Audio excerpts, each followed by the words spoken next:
Assalamualaikum warahmatullahi wabarakatuh. Selamat pagi sahabat ponsel yang ada di rumah. Podcast and Counseling MTSN 1 Kota Gorontalo. Ketemu lagi saya dengan founder ponsel Imran Mole. Siang hari ini saya akan ditemani oleh narasumber yang sangat luar biasa yang akan membahas bagaimana trik merespon secara positif. Sahabat ponsel yang ada di rumah, pendidikan merupakan sebuah wadah yang menjembatani bagaimana pembentukan karakter. Fenomena yang ada saat ini tidak lain dapat ditemui di lapangan adanya cara-cara merespon yang tidak positif atau dalam kategori tidak seperti yang kita inginkan, itu sering kita temui. Nah, berbagai macam pengaruh baik itu melalui budaya, pendidikan maupun role model yang bisa mempengaruhi individu salah dalam merespon secara positif. Akibatnya sangat fatal.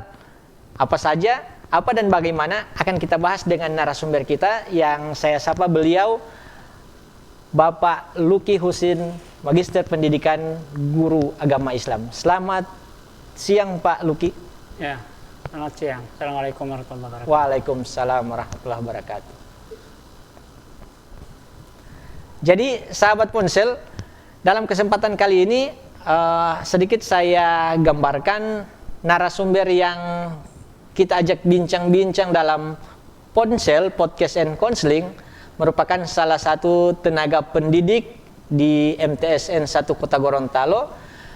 Beliau sering bahkan sudah dinobatkan sebagai guru akidah akhlak. Ya, guru akidah akhlak. Bagaimana cara beliau dalam memberikan trik-trik, namun sebelumnya beliau akan menjelaskan sedikit apa dan bagaimana semestinya menjadi peserta didik dengan karakter yang luar biasa dengan dapat merespon secara positif. Jadi kepada Pak Luki bisa diberikan gambaran fenomena yang saat ini terjadi di kalangan peserta didik pada umumnya ya. Ya, baik. Assalamualaikum warahmatullahi wabarakatuh. Waalaikumsalam warahmatullahi wabarakatuh. Sahabat madrasah di mana saja berada, alhamdulillah kita bersyukur pada Allah Subhanahu wa taala. Pada pagi hari ini kita dapat pertemukan kembali lewat program yang digagas setiap pekan ini. Sahabat madrasah, memang kita tidak bisa pungkiri sekarang ini dengan adanya zaman semakin canggih. Iya. Ya, istilahnya 2 menit dunia dalam genggaman. Iya, betul. Lewat satu alat yang canggih ini. Di samping alat ini memang merupakan satu alat yang cukup membantu kita dalam merespon ataupun dalam hal-hal yang kita inginkan, namun di sisi lain juga ada faktor negatifnya. Iya. Justru kita maklumi bersama bahwa tinggal bagaimana penggunanya ini yang bisa merespon ke hal yang positif atau yang negatif. Memang fenomena yang ada ini kita lihat bersama bahwa pengaruh daripada zaman canggih ini itu turut berpengaruh pada perkembangan jiwa daripada manusia, utamanya juga termasuk itu anak-anak didik kita, anak-anak yang usia belajar. Nah, ini yang sangat kita harapkan adalah bagaimana peran kita masing-masing, orang tua, guru, bahkan semua pihak yang turut terlibat bisa merespon, bisa meminimalisir situasi yang ada ini. Minimal target kita adalah siswa itu atau peserta didik itu bisa merespon ke hal-hal yang positif ya, seperti itu. Nah, ada yang menarik Pak Luki. Orang tua mengatakan begini, kamu tidak perlu pintar nak, yang penting beradab.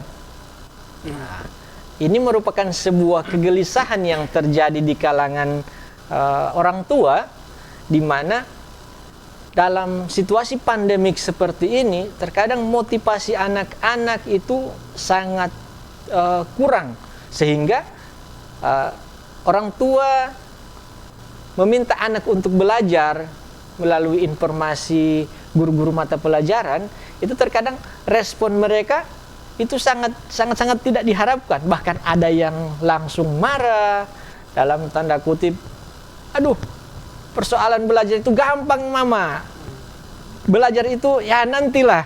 Nah, cara-cara seperti ini kan bisa dikatakan sesuatu yang dianggap sepele, tapi fatal akibatnya. Nah, kalau kita biarkan, nah bagaimana karakter anak bangsa nanti? Mungkin ada pandangan lain dari Pak Luki sebagai guru akidah akhlak ya? Iya, memang kalau kita melihat bahwa ada istilah kita di daerah kita khususnya ya. Iya. Tidak perlu pintar, yang penting beradab. Iya. Nah, memang kalau kita daerah Gorontalo seperti itu. Betul. Ada orang yang pintar tapi tidak beradab. Nah, itu kalau bahasa kita ya, kita bisa bahasakan itu tidak dipakai di daerah kita orang seperti itu. Nah, tapi kalau dia berilmunya walau hanya sedikit saja, tapi kalau dia beradab, nah, itu dipakai di masyarakat. Nah, orang tua dalam hal ini merespon anak-anak yang punya karakter-karakter yang barangkali agak lari daripada adab yang ada di daerah kita khususnya. Nah, tentunya peran orang tua ini cukup berperan sekali, ya, cukup berperan dalam hal ini. Orang tua menjadi panutan, gitu, ya kan? Betul. Nah, orang tua mengatakan walaupun kamu ini berilmu tinggi, ya, kamu punya ilmu banyak, tapi kalau kamu tidak beradab, tidak dipakai di Gorontalo. Nah, di sini orang tua bisa atau mampu memberikan suri teladan, mampu memberikan contoh, ya. Nah, begini, kalau kamu jalannya sama orang yang lebih tua, jalannya berjalan begini. Bagaimana adab kalau kalian ketika ada tamu? Dalam hal ini orang tua yang bisa memberi contoh dulu supaya anak-anak bisa mengikuti itu. Tapi kalau di satu sisi orang tua juga anak-anak melihat, ini ti mama dan ti papa cuma seperti ini, terus menyuruh kita berbuat seperti ini, kan agak gimana. Jadi sangat menarik sahabat ponsel yang ada di rumah. Ternyata kategori antara kognitif atau pengetahuan dengan karakter dalam hal ini afektif itu bisa dikatakan harus seimbang ya, Pak Luki ya. Jadi antara ilmu dan adab itu kita harus seimbang. Jangan sampai ketika kita sudah berilmu tapi kita tidak beradab, di kearifan lokal kita itu tidak akan dipakai. Iya. Nah, begitu juga ketika yang sudah beradab tapi berilmu bisa saja menjerumuskan pada hal-hal yang tidak semestinya. Nah, sahabat ponsel yang ada di rumah, seperti yang disampaikan oleh narasumber kita pada pagi hari ini, tentunya salah satu indikator orang berperilaku atau merespon secara manusiawi itu tidak lain adalah dipengaruhi oleh orang lain yang dianggap penting. Dalam hal ini orang tua. Iya. Nah, kita terkadang begini, situasi di madrasah ya, dengan berbagai macam karakteristik, latar belakang, orang tua sudah sepenuhnya memberikan kepercayaan, harapan, ekspektasinya kepada madrasah itu untuk meningkatkan karakter anak-anak ini harus sesuai dengan standar yang mereka inginkan. Tapi di lain pihak, pemodelan yang ada di rumah terkadang ya, tidak semuanya. Ada beberapa contoh kasus itu tidak seirama. Nah, bagaimana menanggapi hal demikian? Nah, kita melihat bahwa pendidikan Ya. di rumah dengan di madrasah itu agak beda. Iya, betul. Justru pendidikan yang ada di rumah itu lebih banyak ketimbang yang di madrasah. Iya. Waktu yang ada itu hanya sekian jam di madrasah. Semuanya lebih banyak lagi pendidikannya di rumah. Nah, orang tua dalam hal ini turut berperan aktif, ya, berperan utama dalam pendidikan. Betul. Anak-anak kita yang ada di rumah itu lebih banyak merekam sikap tingkah laku orang tua. Iya, betul. Ketimbang di madrasah atau di sekolah. Nah, jadi dalam hal ini orang tua turut berperan aktif pada pendidikan atau karakter anak itu sendiri. Iya. Karena hanya interval waktu itu lebih banyak ke rumah daripada ke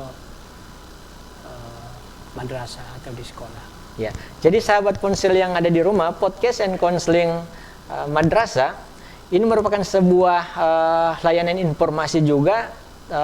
Tanggung jawab kita dalam hal pembentukan karakter itu bukan hanya dibebankan kepada madrasah ya, Pak Luki, tapi ini merupakan sebuah kolaborasi antara lingkungan keluarga, orang tua dan lingkungan madrasah itu sendiri. Nah, ada beberapa lagi trik atau solusi-solusi yang perihal dengan tema kita yang kita bahas pada siang hari ini. Kita akan jeda setelah pesan yang berikut ini.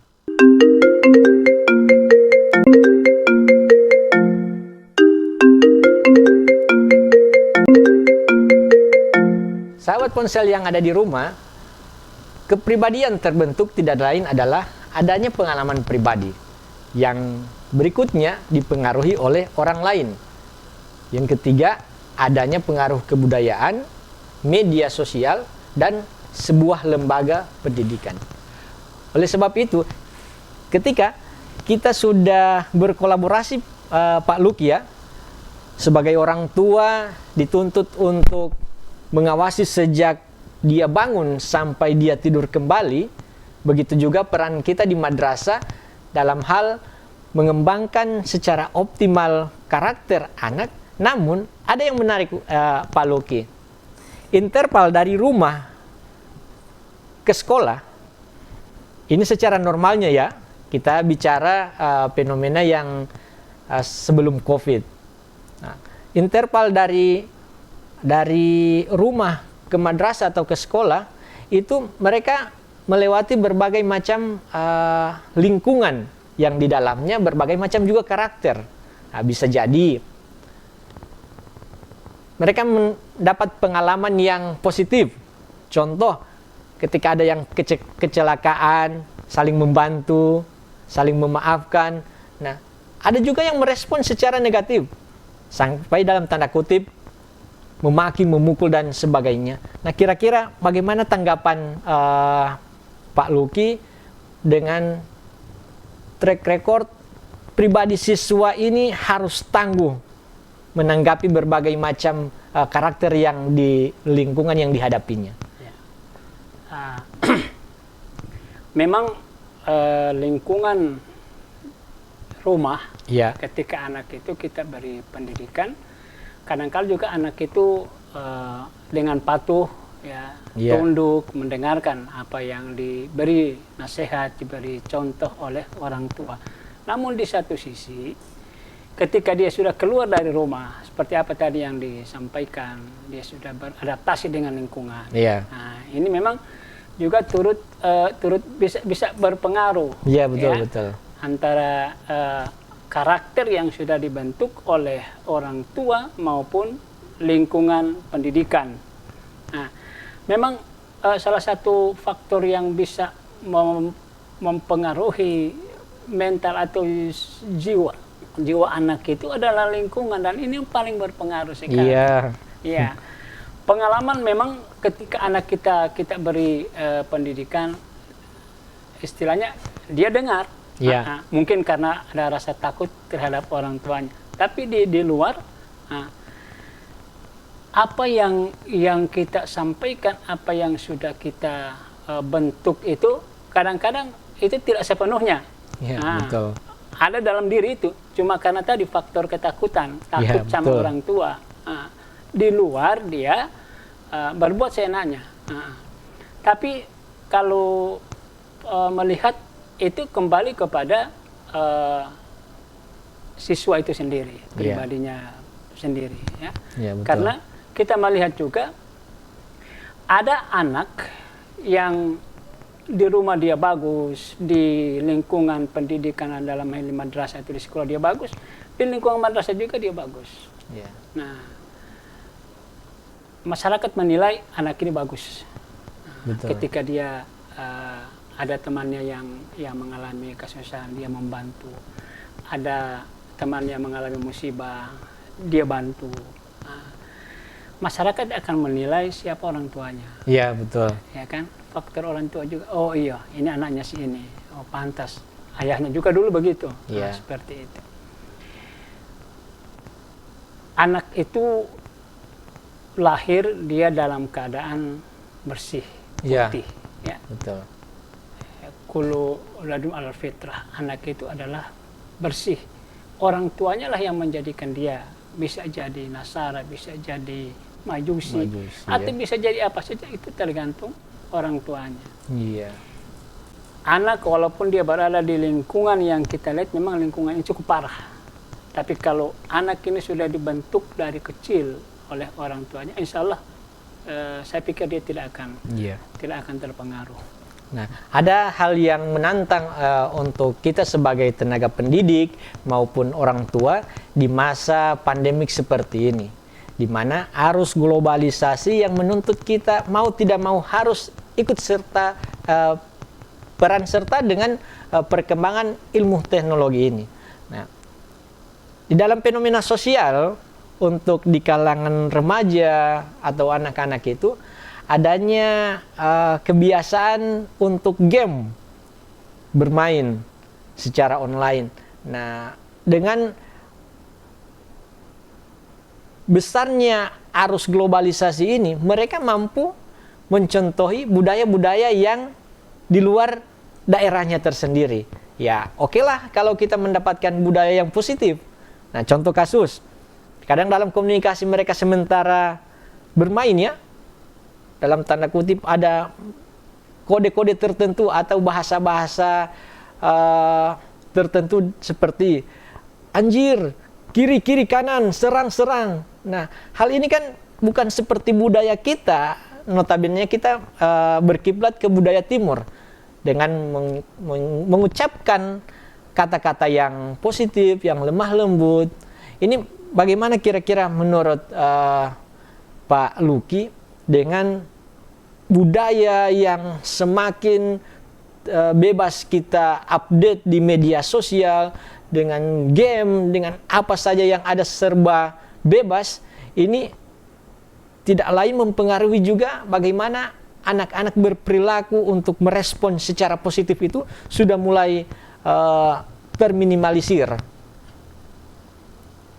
Ya. Memang kita tidak bisa pungkiri di masa pandemi ini ya pembelajaran dilakukan secara daring. Ya. Nah, tentunya ini anak-anak lebih banyak waktunya menggunakan ponsel. Ya. Nah, kita tahu bersama bahwa ponsel ini kan satu alat yang sudah merupakan kebutuhan untuk anak-anak bisa belajar daring. Itu orang tua tidak bisa lagi melarang anak itu. Tinggal kontrol dari orang tua. Jadi fungsi pengawasan Pak pengawasan dari orang tua ini penting. Anak-anak sekarang ini juga, tapi tidak semua, ini sebagian. Tidak semua. Ada anak-anak yang kami sudah pernah survei, wawancara dengan orang tua, bahwa ketika selesai pembelajaran, HP ini mereka serahkan ke orang tua. Subhanallah. Gitu. Mereka serahkan ke orang tua. Kenapa? Orang tua sudah memberi jadwal, selesai pembelajaran, HP ditahan istilahnya. Nanti setiap 1 pekan itu ada 2 hari khusus untuk bermain mereka. Hari Sabtu sama hari Ahad. Gitu. Yeah. Itu orang tua yang mengontrol langsung anak-anak pembelajarannya di masa pandemi ini.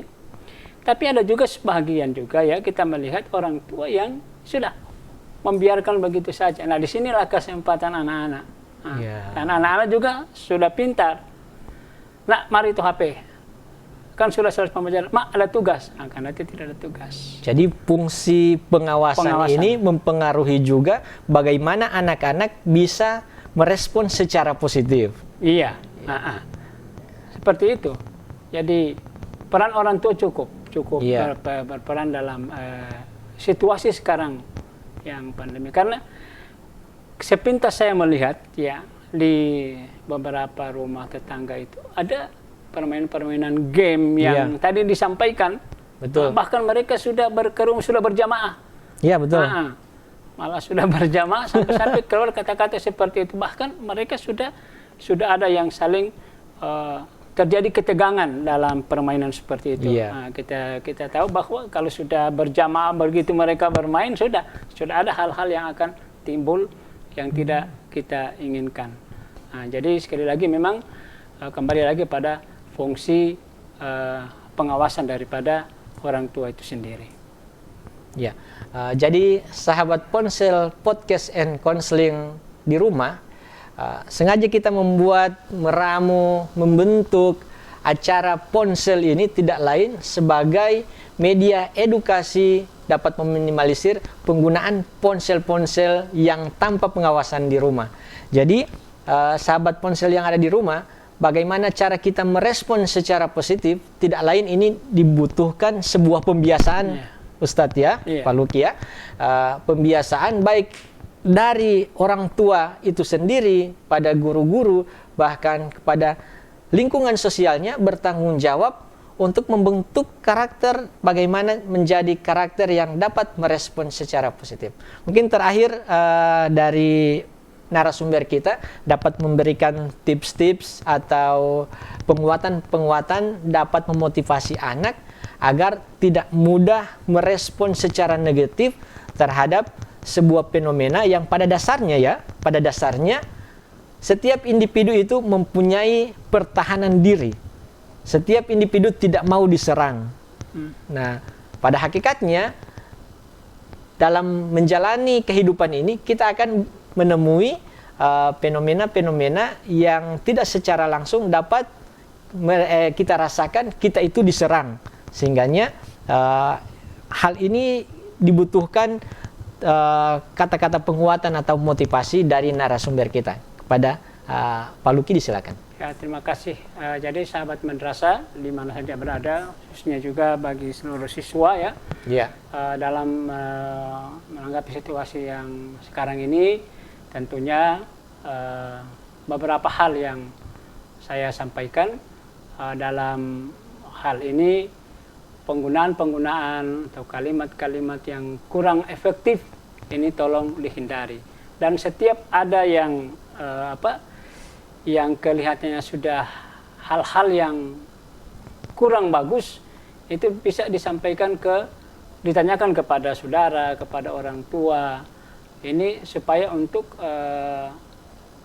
mencegah terjadinya hal-hal yang tidak diinginkan. Kemudian juga kepada orang tua siswa, ini perlu ada pengawasan ya yang lebih ekstra lagi terhadap anak-anak yang di masa pandemi ini pembelajarannya secara daring. Minimal sekali lagi perlu ada kontrol daripada orang tua itu sendiri. Ini bagaimana menjadi harapan kami. Barangkali seperti itu. Ya, jadi ada 2 titik pokok yang sudah disampaikan oleh narasumber kita pada pagi hari ini. Tidak lain kepada diri kita sendiri, orang tua, bagaimana caranya kita dapat membentuk karakter secara positif, itu kita awali dengan berpikir secara positif pula. Jadi sahabat ponsel yang ada di rumah, kita akan ketemu di program berikutnya dengan tema yang tidak kalah luar biasa. Ucapan terima kasih juga kepada narasumber yang walaupun dengan berbagai macam kesibukan masih menyempatkan waktu bersama-sama kita memberikan edukasi, layanan, informasi kepada sahabat madrasah yang ada di rumah. Jadi untuk program-program kita ke depannya tidak lain sebagai bentuk pemberian informasi kepada anak-anak madrasah, bahkan kepada seluruh kalangan yang memanfaatkan program podcast and counseling MTSN 1 Gorontalo.